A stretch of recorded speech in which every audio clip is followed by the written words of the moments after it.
Gratif telah membantu beberapa perusahaan dan institusi terkemuka seperti MediaCorp, BlackBerry, dan Institute of Technical Education untuk meningkatkan produktivitas dan efisiensi.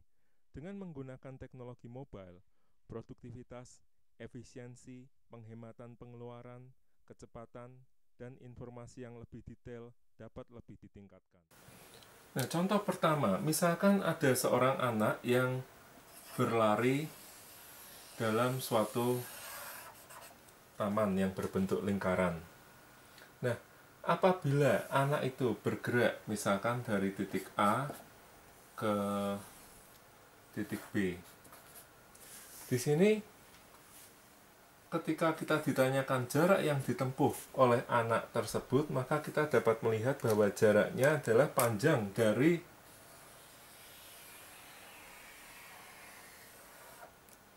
A ke B ini, yakni 3/4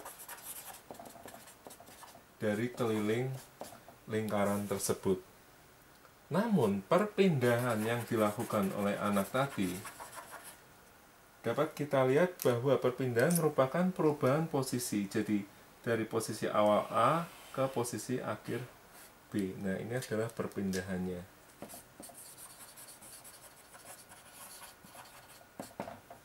Nah, jadi kalau anak ini misalkan bergerak kembali ke tempat semula, kembali ke titik A lagi, jadi dia dari posisi yang sama ke posisi yang A kembali, maka jarak yang ditempuhnya jelas adalah keliling dari lingkaran tersebut.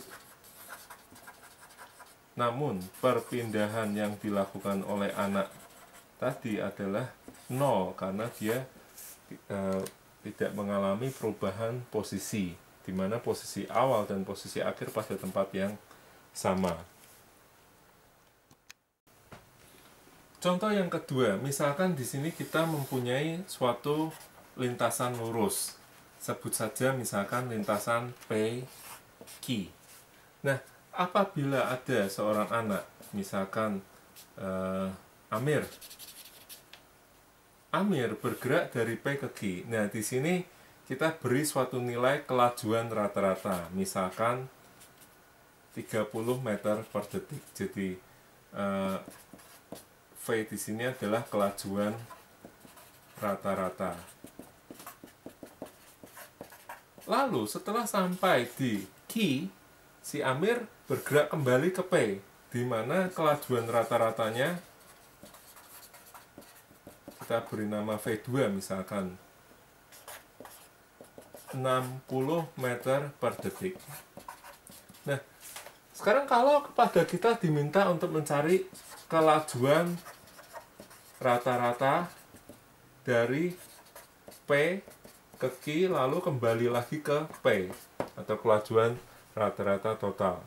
Nah, hati-hati kepada kita kalau seandainya ada soal seperti ini. Mungkin ada sebagian dari kita yang berpikir bahwa kelajuan rata-rata gerak dari P ke Q kembali lagi ke P tinggal dihitung, yakni misalkan 30 ditambah 60 dibagi 2, atau seperti kita mencari nilai rata-rata. Namun, hal ini sebenarnya adalah keliru.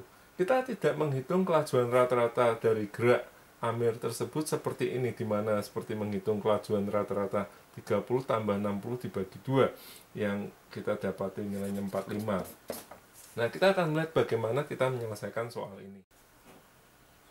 Nah, di sini kita lihat, misalkan jarak antara P dan Q kita beri nama, sebut saja D. Maka kelajuan rata-rata V1 yang bernilai 30 meter per detik tadi dapat kita anggap apabila Amir bergerak dari P ke Q misalkan menempuh waktu T1, maka 30 meter per detik ini dapat kita hitung, yakni jarak yang ditempuh Amir dari P ke Q, yakni D dibagi dengan waktu tempuhnya T1. Lalu ketika Amir kembali dari Q ke P dengan kelajuan rata-rata V2 yang nilainya 60 meter per detik, dan kita misalkan waktu yang diperlukan Amir adalah T2, maka kelajuan V2 tadi 60 meter per detik dapat kita tuliskan yakni D dibagi dengan T2. Nah, jika kita simpulkan kelajuan rata-rata geraknya dari P ke Q kembali lagi ke P, maka jarak total yang ditempuhnya dari P ke Q D ditambah kembalinya yakni sama D, lalu kita bagi dengan waktu total dari gerak Amir tersebut yang mana adalah T1 dan T2 ini. Nah, kita bisa hitung dari sini yakni bahwa T1 adalah D kita bagi dengan 30 dan T2 D kita bagi dengan 60. Jadi nilainya dapat kita masukkan di sini, D ditambah D yakni 2D dibagi D per 30 ditambah D per 60. Jadi 2D dibagi dengan 2D plus D per 60. Yang mana kita akan dapati yakni 2 per 3 dikalikan dengan 60. 2D per 3 dikalikan 60. Nah, D-nya kita kecoret semua.